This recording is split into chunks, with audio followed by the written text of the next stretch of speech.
Hello नमस्ते दोस्तों। I am Rahul. I am first year MBBS student at Bhagwan Mahavir institute of medical science Pawapuri Nalanda. तो इस video में मैं अपने कॉलेज के बारे में यानी भगवान Mahavir institute of medical science के बारे में वो हर चीज़ डिस्कस करने वाला हूँ जो एक काउंसलिंग जो करते हैं उन्हें समझने की ज़रूरत पड़ती है। क्योंकि अभी आपका नीट कल ही हुआ है, तो जिनका हो गया होगा भाई बहुत बढ़िया है, तुम काउंसलिंग की तरफ ध्यान दे रहे होगा। और जो बॉर्डर पे वो अभी सस्पेंस में होंगे और जिनका नहीं हुआ होगा वो अभी डिप्रेशन में होंगे। तो भाई अपना अपना सब देखो, मैं क्या ही कर सकता हूँ। बट जो भी सोचना अब आगे सोच समझ के कदम उठाना जो भी करना है, तो वो सब अलग बात है। मैं कॉलेज के बारे में बताने वाला हूँ। बेसिकली मैं क्यों बताऊँ, देखो पिछले साल मैंने भी काउंसलिंग की थी, मैंने खुद से ही की थी। तो मेरे को बड़ा प्रॉब्लम होते थे कहाँ से क्या डाटा निकालूँ, कोई चीज़ ये बता दो वो बता दो। तो मुझे ना कई बार हुआ था कि मैं गूगल से कुछ डाटा निकाल रहा हूँ, कुछ यूट्यूब से देख रहा हूँ, कुछ चैट जीपीटी से निकाल रहा हूँ। तो सबको समराइज करके बड़ा टेंशन में मतलब डाटा निकालता था, क्योंकि कॉलेज की काउंसलिंग में रैंकिंग देखनी पड़ती है। बट मैं सोचा कि क्यों ना मैं अपने कॉलेज में जा, मेरे को एक सपना था कि मैं अपने कॉलेज में जाऊँगा तो अपने कॉलेज के बारे में वो हर चीज़ डिस्कस कर दूंगा ना, जो जो एक बच्चे को जाननी चाहिए ताकि वो काउंसलिंग में दिक्कत ना हो। बस उसी को मेरे को अभी याद आया कि यार अब तो नीट का एग्ज़ाम हो गया, जिनका हो गया होगा वो तो काउंसलिंग की तरफ देख रहे होंगे। तो मैं वही चीज़ दिखाने वाला हूँ, बताने वाला हूँ। और साथ में ही बता देता हूँ कि मैं सारे चीज़ के छोटे मोटे वीडियो या फिर फ़ोटो वगैरह भी साथ में दिखाता रहूँगा, जो जो चीज़ बोलूँगा। और इसके अलावा मैं ना क्या करूँगा कि एक लॉन्ग वीडियो भी बना दूंगा, जैसे कि कभी कॉलेज कैंपस में दिखा दिया, फिर एकेडमिक्स बिल्डिंग दिखा दिया, या फिर हॉस्टल वगैरह दिखा दिया, सब चीज़ के बारे में दिखा दूंगा, सो दैट कि आपको उतना प्रॉब्लम ना हो कॉलेज के बारे में जानने के लिए। और इससे भी बढ़िया बात है अगर आप देख सकते हो, अगर आप खुद से रियलिटी में देखने आ सकते हो, तो ये सबसे बढ़िया होती है भाई, मेरे को अब फील होता है। लेकिन अगर नहीं भी आ सकते हो तो मैं अपने कॉलेज के बारे में तो इतना श्योर करता हूँ कि मैं लगभग सारी चीज़ दिखा देता हूँ, बता देता हूँ क्या चीज़ यहाँ पे होने वाले है और क्या क्या चीज़ यहाँ पे तुम्हें मिलने वाले हैं। तो चलिए शुरू करते हैं। तो दोस्तों मैं जो जो चीज़ बताने वाला हूँ उसको सब टॉपिक्स के रूप में मैंने लिख लिया है। मैंने भी बहुत रिसर्च किया भाई, मैंने अपने पिछले साल की डायरी निकाली है। जो जो चीज़ मेरे को पिछले साल डाउट देते थे, मेरे को नहीं पता थे, वो सारे चीज़ को मैंने इस बार इंक्लूड किया है ताकि आप लोग को प्रॉब्लम ना फेस ना करो। तुम लोग समझो, देखो और अपने कॉलेज को कैसे रैंकिंग में रखनी है नहीं रखनी है वो सब आपको क्लैरिटी बना रहे। तो मैं एक ओवरव्यू बता देता हूँ कि क्या क्या चीज़ मैं डिस्कस करने वाला हूँ। मैं टाइप डिस्कस करने वाला हूँ, लोकेशन डिस्कस करने वाला हूँ, establishment area, affiliation, bond, service, reservation के बारे में, लैंग्वेज के बारे में। लैंग्वेज बहुत बड़ी बैरियर होती है भाई, मेरे को आज भी याद है। मेरे को जब लगता था मैं आउट ऑफ स्टेट मतलब ऑल इंडिया से अगर कहीं स्टेट में जाता हूँ, ऑल इंडिया से किसी और स्टेट में जाता हूँ, तो लैंग्वेज के बारे में मैं बड़ा सोचता था। तो जो बच्चे बाहर से आ रहे होंगे यहाँ पे, मतलब आउट ऑफ बिहार वाले होंगे, उनके लिए स्टेट लैंग्वेज बहुत दिमाग में बैरियर बना होगा। तो मैं इसके बारे में भी डिस्कस करने वाला हूँ, हॉस्टल के बारे में डिस्कस करने वाला हूँ, स्पोर्ट्स वगैरह के बारे में डिस्कस करने वाला हूँ, लेक्चर थिएटर, फिर कैडवर एडवर सब इसी में दिखा दूंगा। मतलब जो जो चीज़ मेरे को बतानी है। और इसके साथ साथ ना मैं वीडियो भी दिखाता रहूँगा, साइड वाइड में कहीं पे दिखाता रहूँगा वीडियो वगैरह, ताकि आपको भी थोड़ा बहुत आइडिया लगे कि अच्छा ऐसा सीन है। क्योंकि क्या है ना कि मतलब ये शॉर्ट वीडियो मतलब इतना चीज़ मैं एक ही साथ नहीं दिखा सकता हूँ। इसके अलावा भी मैं हर एक टॉपिक पे एक लॉन्ग वीडियो बना दूंगा, जैसे कॉलेज कैंपस किसी दिन दिखा दिया, किसी दिन हॉस्टल दिखा दिया, किसी एकेडमिक्स दिखा दिया। तो ऐसे ही करके लॉन्ग वीडियो भी किसी किसी दिन पे लाके दिखा दूंगा कि ये सीन है यहाँ पे। फिर उसके बाद हॉस्पिटल एंड क्लिनिकल एक्सपोजर भी बताऊंगा कैसा है, पेशेंट फ्लो, क्योंकि ये सबसे बड़ी बात हो जाती है कि अगर आप मेडिकल कॉलेज में जा रहे हैं तो पेशेंट फ्लो कैसा है, यही तो एक मेन इंपॉर्टेंट चीज़ होती है जो कॉलेज को कैसा सीन बनाता है। तो उसके बाद कॉलेज के इंफ्रास्ट्रक्चर के बारे में बताऊँगा, फैकल्टीज़ के बारे में और अकेडमिक्स के बारे में बताने वाला हूँ।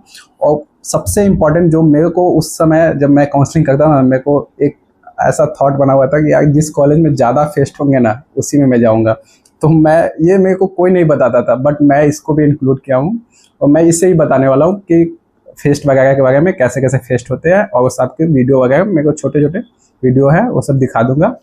क्योंकि मुझे भी अभी बहुत ज़्यादा टाइम नहीं हुआ है, ये अभी नवंबर में आया था और अभी अब मान लो 6-7 महीने हुए हैं, जो भी 6-7 महीने भी नहीं, मतलब 6 महीने के अराउंड हुए होंगे। तो इतना में मैंने जो जो चीज़ सीखा देखा वही चीज़ को मैं आपको बताने वाला हूँ। तो स्टार्ट करते हैं शुरू से।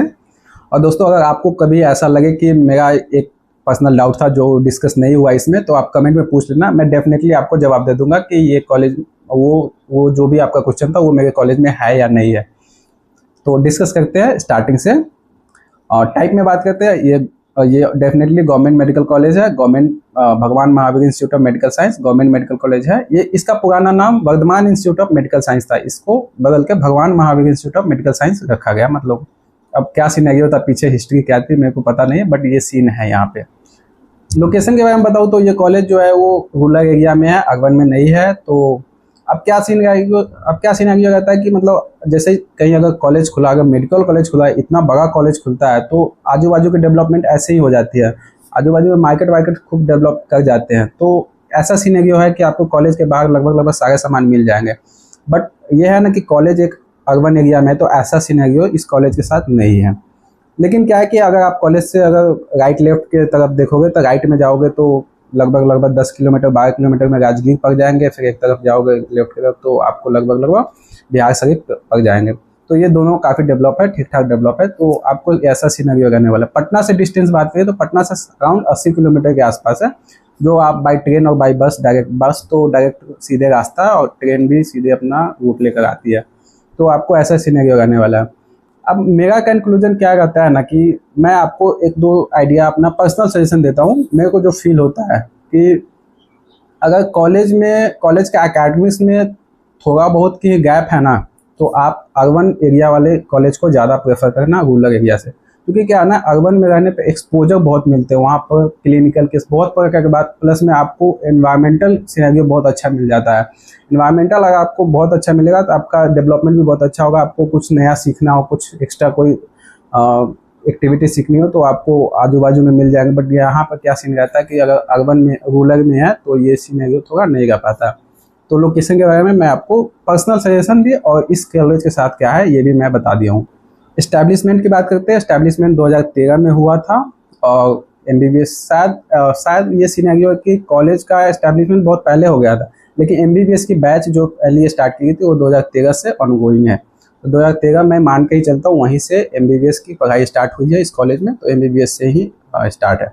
एरिया की बात करता हूँ, एरिया 52 एकड़ में है, जो कि ठीक ठाक है, बहुत अच्छी खासी भी नहीं है और बहुत कम भी नहीं है। तो एरिया अच्छे खासे। इस कॉलेज में आपको कैंपस भी मिल जाएंगे, हॉस्टल वगैरह सारे है, सबके बारे में डिस्कस करने वाला हूँ। आपको क्या कहते हैं उसको, ग्राउंड भी मिल जाएंगे खेलने वगैरह के लिए। तो है, ये सारी चीज़ है। अब बात करो तो एफिलिएशन से। एफिलिएशन बिहार के जितने भी मेडिकल कॉलेज है वो Bihar university of health science से एफिलिएटेड है। जितने भी कॉलेज मेडिकल कॉलेज है वो सारे। तो ये भी आपके हो गए। सीट्स के बारे में बात करता हूँ, इस कॉलेज में 120 सीट है एमबीबीएस के लिए। तो सीट भी अब क्लियर हो गई। फी स्ट्रक्चर के बारे में बताऊँ तो फी स्ट्रक्चर बिहार के कोई भी मेडिकल कॉलेज में जाओगे 41,800 रुपया फीस है। इसमें आपको सारे चीज़ हो जाएंगे, सिर्फ खाना छोड़ कर सारा चीज़, यहाँ पे रहना, बिजली बिल, सफाई वगैरह, हॉस्टल फीस, फिर उसके बाद अकेडमिक फीस, सारी चीज़ इसमें इंक्लूड है। मेस फीस की बात करते हैं तो मेस फीस यहाँ पे 4,000 रुपया है, और जिसमें 3 टाइम खाना दिया जाता है। तो ऐसा सिनेरियो रहता है कि आप हर दिन पैसे देकर भी खा सकते हैं, महीना में भी देकर खा सकते हैं। तो ये सिनेरियो, तो ये एवरेज आप ये सारे जहाँ भी जाओगे सारे मेडिकल कॉलेज में ऐसा ही सीन चल जाता है। तो ये ज़्यादा प्रॉब्लम नहीं है। तो मेस फीस नॉर्मल है, बट अकेडमिक मतलब कॉलेज फीस यहाँ के 41,800 है। अगला हम लोग डिस्कस करते हैं बॉन्ड के बारे में। भाई देखो, बॉन्ड के क्या सिनेरियो रहता है कि बॉन्ड 2 प्रकार के होते हैं। यहाँ पे क्या है कि एक होता है कि डिसकंटिन्यूअस बॉन्ड, एक होता है सर्विस बॉन्ड। सर्विस बॉन्ड वो होता है कि आप जैसे एमबीबीएस करके आप स्टेट गवर्नमेंट कहती है कि हमारे स्टेट में रह के कुछ साल गवर्नमेंट को सर्विस करो। और डिसकंटिन्यूअस बॉन्ड वो होता है कि आप पढ़ाई करें और बीच में ही छोड़ दिए पढ़ाई, मतलब फर्स्ट ईयर में सेकेंड ईयर पर और थर्ड ईयर के बाद छोड़ दिया पढ़ाई कि मेरे को एमबीबीएस नहीं करनी। तो ये होगा डिसकंटिन्यूअस बॉन्ड। तो बिहार में क्या सर्विस बॉन्ड नहीं है, मतलब आपको एमबीबीएस फाइनल हुआ और आप एमबीबीएस के बाद आपको कोई ड्यूटी व्यूटी नहीं देनी है गवर्नमेंट को, आप डायरेक्ट अपना पीजी का तैयारी करना, जो मन है आगे जो दिमाग में रखे वो करो। तो पीजी के ये क्या बोलते हैं, सर्विस बॉन्ड यहाँ पे नहीं है। मतलब रहते हैं स्टेट सब में बहुत बड़े मतलब है, अच्छे खासे अमाउंट में रहते हैं सर्विस बॉन्ड, लेकिन यहाँ पे नहीं। बट डिसकंटिन्यूअस बॉन्ड के बारे में, मतलब अब बॉन्ड के बारे में चर्चा कर रहा था तो मैं भी थोड़ा बहुत गूगल करके देख लिया हूँ। बॉन्ड के बारे में, डिसकंटिन्यूअस बॉन्ड के बारे में 30 लाख रुपया यहाँ पे है, जो कि मैंने भी गूगल देखा है। मैं इसके बारे में श्योर नहीं हूँ, तो मेरे को उतना ज़्यादा फर्क नहीं पड़ा इसके बारे में। बट डिसकंटिन्यूअस बॉन्ड उतना फर्क भी नहीं पड़ता। मेन रहता है सर्विस बॉन्ड। सर्विस बॉन्ड दिमाग में रखते हुए तब कॉलेज के काउंसलिंग का भी ध्यान रखना। तो डिसकंटिन्यूअस बॉन्ड यहाँ पे नहीं है, बिहार के किसी कॉलेज में नहीं है।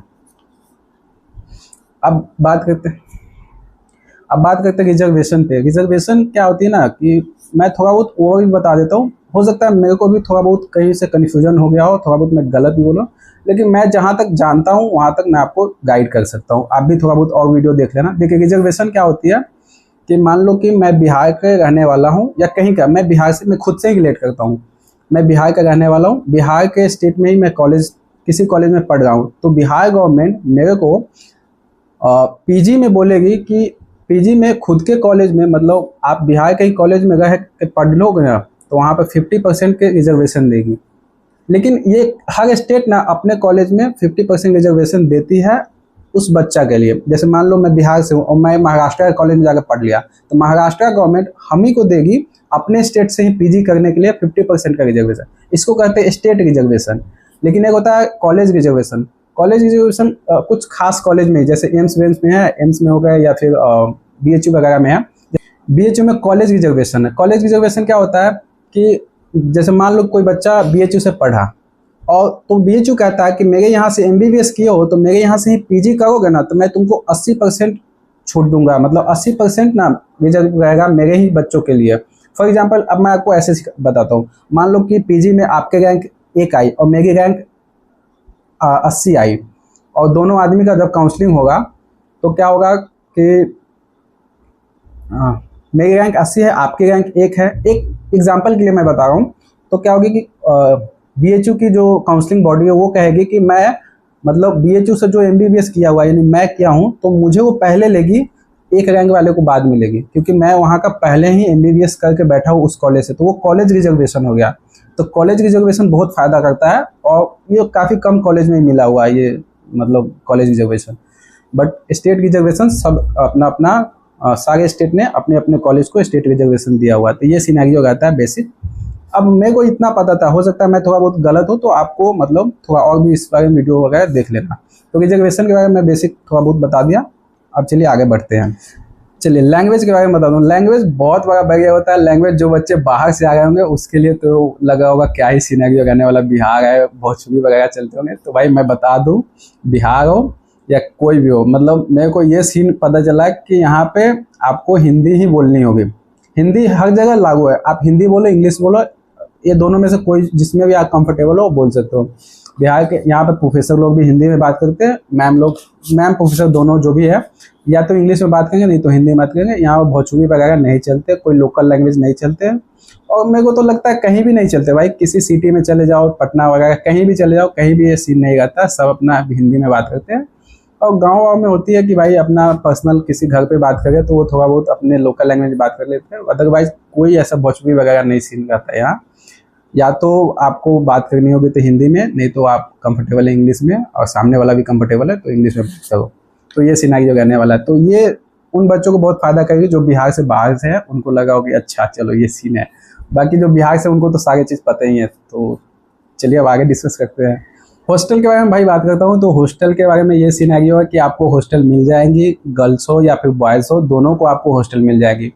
और बॉयज़ का क्या सिनेरियो मैं आपको बता देता हूँ। एक हॉस्टल में आपको 2 लड़के के साथ रहना होगा, और गर्ल्स के साथ क्या सिनेरियो है कि एक हॉस्टल में, मतलब एक रूम में 3 लड़कियाँ रहती है। तो यहाँ पे ऐसा सीन चलता है हॉस्टल के लिए। और हॉस्टल में कोई वाईफाई वगैरह नहीं रहता है, और हॉस्टल के नीचे ही आपको मेस मिल जाएंगे, ग्राउंड फ्लोर पे मेस मिल जाएंगे। तो ये बेसिकली ये सिनेरियो रहने वाला है हॉस्टल के लिए। और आप भी मतलब अगर इसके अलावा भी अगर आपको कोई डाउट है तो आप पूछ लेना, कमेंट में बता दूंगा।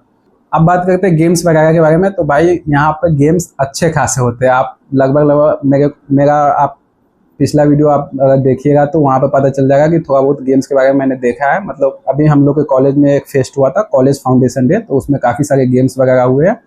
तो गेम्स इसमें अच्छे खासे होते हैं, क्रिकेट, वॉलीबॉल वगैरह, बहुत प्रकार के गेम है। मतलब आप मैं गिनाने बैठूँ बहुत हो जाएगा, बट ये समझो कि गेम्स वगैरह अच्छे खासे होते हैं।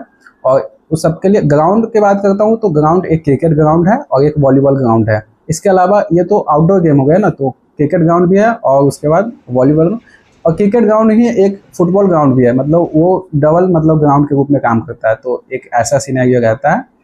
तो ग्राउंड आपको मिल जाएंगे, यानी स्पोर्ट्स वगैरह की इसमें अच्छी खासी फैसिलिटी है। बात करते हैं लेक्चर थिएटर के बारे में। तो लेक्चर थिएटर में मैं कुछ चीज़ें के बारे में बता देता हूँ। जैसे मेरा क्या परसेप्शन था पहले मैं वो बता देता हूँ। मेरे साथ क्या होता था कि मेरा मन था कि यार मैं जिस कॉलेज में जाऊँ ना, उस कॉलेज में एक तो लेक्चर में थिएटर में एसी लगा हो, लेक्चर हॉल या लेक्चर थिएटर बोलो, दूसरा डिजिटल बोर्ड होना चाहिए, और तीसरा जो है कि थोड़ा सिंगल सिंगल कुर्सी होती है ना, उस टाइप के डेस्क बेंच हो। तो मेरा ये परसेप्शन था, बट क्या हुआ कि ऐसा कुछ नहीं है। मैं बता दूंगा क्या है नहीं है यहाँ पे। मेरा परसेप्शन ये था पहले, बट ये सब फालतू की बातें होती है। मेन हो जाता है कि भाई कैसा है कैंपस वगैरह, घूमना फिरना ये सब। तो यहाँ आके मैं अब अपने कॉलेज के बारे में बता देता हूँ क्या सिनेरियो रहा है। यहाँ पर क्या है कि आपको डिजिटल बोर्ड मिल जाएंगे, यहाँ पे एसी लगा हुआ है अच्छे खासे, बहुत अच्छे से लगे हुए, बस वो पता नहीं चलते क्यों नहीं है, चलते हैं या ख़राब हो गए या बंद रखते वो लोग, समझ ही नहीं आता है। ये सिनेरियो रहने वाला। और डेस्क बेंच है, मैं यहाँ पर मतलब सिंगल कुर्सी वुर्सी की कोई व्यवस्था नहीं है। मैं वीडियो भी साइड वाइड में दिखाता रहूँगा, आप देख लेना कैसे सिनेरियो कैसे है यहाँ पे। तो ये सीन रहने वाला है। बात करें लैब्स के बारे में, तो लैब यहाँ पे अच्छे खासे डेवलप है, और आपको लैब में जाना ही पड़ेगा, आप एक्सपेरिमेंट करना ही पड़ेगा, कुछ ना कुछ बनाना पड़ता है इधर उधर, फिर पढ़ाया जाएगा, फिर उसी को एक्सपेरिमेंट कर दिखाया जाएगा, फिर वाइवा होंगे, एग्जाम्स होंगे, सब में बना के दिखाना होगा कि ये चीज़ ऐसे बनता है, ये टेस्ट ऐसे होता है। तो अच्छे खासे लैब आपको मिल जाएंगे यहाँ पे। डाइसेक्शन की बात करता हूँ तो डाइसेक्शन हॉल भी है। हम लोग के बैच में 3 कैडवर मिले थे, और आप भी आओगे, आपके बैच में भी ऐसे ही 3 या 4 मिलेंगे। आई डोंट नो कितने हैं, मतलब है, लेकिन 3-4 से ही ज़्यादा ही होंगे, 3-4 से कम तो होंगे नहीं। तो इसी के इर्द गिर्द में आपको भी मिलेंगे। तो डाइसेक्शन के लिए भी डाइसेक्शन सारी चीज़ मिलेंगे, बॉडी वॉडी भी बहुत अच्छी खासी मिल जाती है। तो ये रहा लेक्चर थिएटर के बारे में। बेसिकली मैं बात करते हैं अब सबसे इम्पोर्टेंट यानी हॉस्पिटल और क्लिनिकल एक्सपोजर यानी पेशेंट फ्लो वगैरह के बारे में। तो मैं यहाँ पर पर्सनली मैंने ये देखा ना कि चूँकि मैं पटना के हॉस्पिटल में भी थोड़ा बहुत जाके देखा हूँ, तो मुझे पटना का हॉस्पिटल सब है वो लोग की तुलना में क्या मेरे को लगा ना कि वो हॉस्पिटल के तुलना में पेशेंट फ्लो यहाँ की अच्छी खासी कम है। यानी यहाँ पे अगर मैं बोलूँ ना, वहाँ पर अगर ओवरलोड है तो यहाँ पे एवरेज है, इतना सिनेरियो का अंतर है। तो मुद्दा ये हो जाता है कि पटना से इसकी कनेक्टिविटी डायरेक्ट है और बहुत ही सीधे रास्ता है। तो अगर मेजर किसी को प्रॉब्लम होगी या फिर ज़्यादातर लोग पटना निकल जाते दिखाने के लिए, बट हो सकता है आने वाले दिन में इसका भी अलग फ्लो हो जाए। बट ये सिनेरियो है कि एक MBBS के छात्र को जितना सीखना होता है ना, वो यहाँ पे एक्सेस है। बट जब आप पटना के हॉस्पिटल में जाकर देखोगे और यहाँ के हॉस्पिटल में जाकर देखोगे तो आपको बहुत ज़्यादा डिफरेंस दिखेगी। बट ये क्या हो जाता है कि MBBS में इतना मतलब आपको फाइनल ईयर में जाके ना आपको पता चलता है कि अच्छा इंटर्नशिप वगैरह भी है, आपको देखना भी है। बट फाइनल ईयर से पहले तक आपको क्लिनिकल मतलब पेशेंट से डायरेक्ट इंटरेक्शन नॉर्मली नहीं होता है। आप जाओ, देखो, समझो, हिस्ट्री वगैरह ये सब देखो, बट आप दवा वगैरह या फिर देखना वगैरह ये सब आप फाइनल ईयर इंटर्नशिप नहीं करोगे। तो हो सकता है उस टाइम तक आते आते कुछ और अच्छा हो जाए। बट अभी इतना है कि आप सीखने के लिए सीख सकते हो, बट ऐसा नहीं है कि बहुत ज़्यादा पेशेंट फ्लो। हो सकता है अगर मेरे पास वीडियो होंगे तो दिखा भी दूंगा, नहीं भी होंगे तो कोई दिक्कत नहीं, आप समझ जाओ कि नॉर्मल है। बेड की बात करता हूँ तो 500 से 600 के अराउंड यहाँ पे बेड सीट है। तो इस हिसाब से मतलब बेडशीट तो यहाँ पे इनफ है, मतलब जहाँ पर अच्छे खासा हॉस्पिटल है, डेवलप हॉस्पिटल है अच्छे खासे सिटी में, वहाँ की तुलना में यहाँ की तुलना में सेम ही है। बट ये है कि यहाँ पर patient flow as compare to अच्छे खासे सिटी में है, वहाँ से कम है यहाँ पे। तो ये सिनेरियो यहाँ पे रहता है। तो मैं ऐसा बोलता हूँ कि एवरेज है, ना बहुत ख़राब है और ना बहुत अच्छा है, लेकिन एवरेज है। ये सिनेरियो यहाँ पे है क्लिनिकल एक्सपोजर का या फिर पेशेंट फ्लो की तुलना में। कैंपस के इंफ्रास्ट्रक्चर की बात करता हूँ तो इंफ्रास्ट्रक्चर की तुलना में बहुत अच्छा इंफ्रास्ट्रक्चर है इसका। मतलब आप मान के चलो तो अगर बिहार में शायद 11 के 12 मेडिकल कॉलेज है, अभी एग्जैक्ट मैं भूल भी गया हूँ कितना है, बट जो भी है यहाँ पे गवर्नमेंट की बात कर रहा हूँ, यहाँ पे अगर टॉप 3 का निकालोगे, अभी PMCH तो बहुत मतलब पुराना हो गया था, अभी बन गया तो बहुत अच्छा हो गया, लेकिन टॉप 3-4 के अगर रेंज निकालोगे तो इसका नाम आ जाएगा, मतलब Vardhman Institute of medical Science का नाम आ जाएगा। मतलब इसकी इंफ्रास्ट्रक्चर इतनी बढ़िया, साफ सफाई तो बहुत देखा जाता है, और बिल्डिंग वगैरह इसकी बहुत बढ़िया। आप मतलब अगर आप गूगल वगैरह या फिर मैं भी थोड़ा बहुत वीडियोस के माध्यम से दिखा दूंगा कि यहाँ की बिल्डिंग वगैरह बहुत अच्छी है और इंफ्रास्ट्रक्चर मामले में बहुत अच्छा। और चूँकि 52 एकड़ में है तो अच्छी खासी ये भी जगह होती है। तो इसमें क्या क्या इस कैंपस में आपको मिल जाएगी वो मैं बता देता हूँ। गर्ल्स हॉस्टल, बॉयज़ हॉस्टल, मतलब नर्स लोग के लिए भी है, पैरामेडिकल वगैरह सबके लिए यहाँ पर हॉस्टल वगैरह है। डॉक्टर रेसिडेंसी, डॉक्टर के लिए, सारे डॉक्टर्स के लिए भी यहाँ पर मतलब क्या बोलते हैं इसको, हॉस्टल मिल जाएंगे। फिर उसके बाद कुछ कैंपस ऐसे हैं जहाँ पर गेम्स वगैरह खेले जाते हैं, वो भी है। लैब भी है, स्पोर्ट्स के लिए भी है। फिर एकेडमिक्स बिल्डिंग, तो अच्छे खासे यहाँ पे जगह है इस इंफ्रास्ट्रक्चर के, मतलब इस कैंपस के अंदर। कैंपस में अच्छे खासी जगह है जिसकी वजह से बिल्डिंग वगैरह में कोई कमी नहीं है। जो भी बच्चे आते हैं जो यहाँ के पढ़ने वाले, तो यहाँ पे रहने की उनको व्यवस्था मिल जाता है। तो हॉस्टल वगैरह भी यहाँ पे आपको अच्छे से मिल जाएंगे। और देखने में आप देखे होंगे, मतलब मैं भी दिखा रहा हूँ, या हो सकता है आप भी गूगल वगैरह पे या फिर कहीं पे देखना, इसकी इंफ्रास्ट्रक्चर बहुत अच्छी है। फैकल्टी एंड एकेडमिक रिकॉर्ड की बात करते हैं, तो फैकल्टी के बारे में बताऊँ तो मैं फैकल्टी से भाई बहुत ही इम्प्रेस हूँ। मतलब मेरे को तो ठीक लगते हैं, मतलब वो लोग जितना पढ़ा पाते हैं वो लोग के तो मतलब हम लोग आधा भी नहीं पढ़ पाते हैं। तो ये सिनेरियो रहता है कि वो लोग एक्सेस भी पढ़ा के चलते हैं कि भाई तुम लो पढ़ो जितना पढ़ सकते हो, ये वो ऐसा होगा। बट हम लोग पे इतना प्रेशर ही रहता है, ये पढ़ो वो पढ़ो, इतना इधर से उधर से, तो एवरेज में ही हम लोग पढ़ पाते हैं। हम लोग ही नहीं, वो लोग मान के चलते मैं एक्सेस पढ़ा रहा हूँ, मैं एक्सेस क्या, मैं मतलब अपनी फुल पोटेंशियल दे रहा हूँ, हम लोग ही उतना नहीं ले पाते हैं ना। तो हम लोग अभी इनिशियल फेज में इसीलिए ऐसा प्रॉब्लम होता है, बट धीरे धीरे उस हैबिचुअल हो जाते हैं। तो अकेडमिक्स तो फैकल्टी के तरफ से तो कोई ऐसा प्रॉब्लम नहीं रहता, फैकल्टी आपको बहुत अच्छे मिल जाएंगे। और बात करते हैं एकेडमिक्स रिकॉर्ड की, तो एकेडमिक्स रिकॉर्ड भी इसका बहुत बढ़िया, मतलब मेरे को भी उतना आइडिया नहीं है, बट मेरे को एक बॉस बता गए थे, यहाँ पे सीनियर को बॉस बोला जाता है, तो मेरे को एक बॉस बता गए थे कि यहाँ की पीजी रेशियो सिलेक्शन ठीक है। तो मेरे को लगा कि हाँ ठीक है। अब ये देखो ये क्या होता है ना, आपको मैं 2-3 चीज़ ऐसे बता देता हूँ कि अगर इर्द गिर्द में अगर डिस्ट्रैक्शन रहते हैं तो पढ़ाई पे फोकस कम रहता है। तो इस कॉलेज के साथ क्या है, इर्द गिर्द में आजू बाजू में सिटी वगैरह है नहीं, तो थोड़ा बहुत डिस्ट्रैक्शन कम है। तो ऐसा कहा जाता है, ऐसा सोचना है कि इसके वजह से पीजी में पढ़ने के लिए बच्चे यहाँ पर पढ़ने के प्रति थोड़ा ज़्यादा अट्रैक्शन रखते हैं, जिसकी वजह से पीजी में selection ratio as compare to Bihar के अदर कॉलेज इसका थोड़ा ज़्यादा है। तो ऐसा कुछ ये मेरे को ऐसा सुनने में मिला मेरे सीनियर की तरफ से, इसलिए मैं आपको ये बता देता हूँ कि मेरे को ठीक लगा एकेडमिक रिकॉर्ड या फिर फैकल्टी के बारे में। फैकल्टी आपको अच्छे खासे ट्रेन और वेल ट्रेन मिलेंगे, मतलब ठीक ठाक मिल जाएंगे। तो एकेडमिक्स और फैकल्टी मेरे को ठीक लगे इसके बारे में। तो दोस्तों अब बात करते हैं सबसे इम्पोर्टेंट, जो मैं कॉलेज काउंसलिंग के टाइम पे मैं देखता था, क्योंकि मैं जब कॉलेज का देख रहा था ना मैं काउंसलिंग के टाइम पे, तो मेरे को ना एक ही चीज़ मेरे को सबसे ज़्यादा अट्रैक्शन देती है। मेरे को लगता है सारा चीज़ थोड़ा बहुत मैं कॉम्प्रोमाइज़ कर लूँ। जिस कॉलेज में फेस्ट ना होगा ना उस कॉलेज को मैं ले ही नहीं सकता। मेरे मन में ये थॉट था, ठीक है। मेरे को तो ये कॉलेज रैंडम मिल गया, मतलब मैं तो ऐसा सीक्वेंस बनाया हुआ था और लाइन से कि ऊपर से टॉप से बॉटम तक सारे कॉलेज का नाम दिया था जो मिल जाओ। लेकिन मेरे को अंदर से वो लगता था कि मेरे को वही कॉलेज मिले ना जिसमें फेस्ट में ना अच्छे खासे हो। तो मैं बता देता हूँ, मैं यहाँ 5-6 महीने से यहाँ गया हूँ, तो यहाँ पर कॉलेज के में फेस्ट आपको धूमधाम से मिलेंगे। बहुत फेस्ट होते हैं भाई, हर दूसरा तीसरा दिन यहाँ पर फेस्ट ही क्या बात होते रहता है। अभी तो खैर अभी तो एग्जाम्स वगैरह टाइम आ गए तो सारे फेस्ट कैंसिल, मतलब कैंसिल क्या, अभी फेस्ट होते भी नहीं सारे, मतलब फेस्ट भी ऑर्गेनाइज इसी टाइम पे है जिस टाइम पे नया जूनियर्स आए हैं या फिर कोई पूजा वगैरह है। जैसे मैं आपको 2-3 मैंने ब्लॉग वगैरह भी डाले हुए 1-2 ऐसे जो कॉलेज से कैंपस से ही कुछ ऐसे हैं, तो अगर आपको मन हो तो वो देख लेना। अदरवाइज मैं बता देता हूँ क्या क्या फेस्ट होते हैं यहाँ पे। मैंने जो अभी पार्टिसिपेट की है, सरस्वती पूजा एकदम धूमधाम से होंगे, आप आओ आप देखना सरस्वती पूजा क्या शानदार होती है। मकर संक्रांति भी यहाँ पे होती है, अच्छे से होते हैं।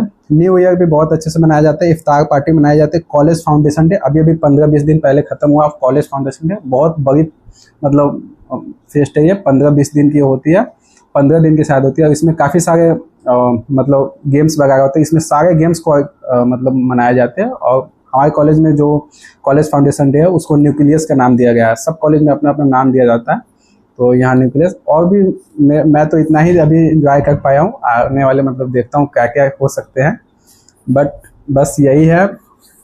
तो आपको इतना चीज़ तो आइडिया लग गया होगा कि क्या क्या चीज़ है इस कॉलेज में, नहीं है।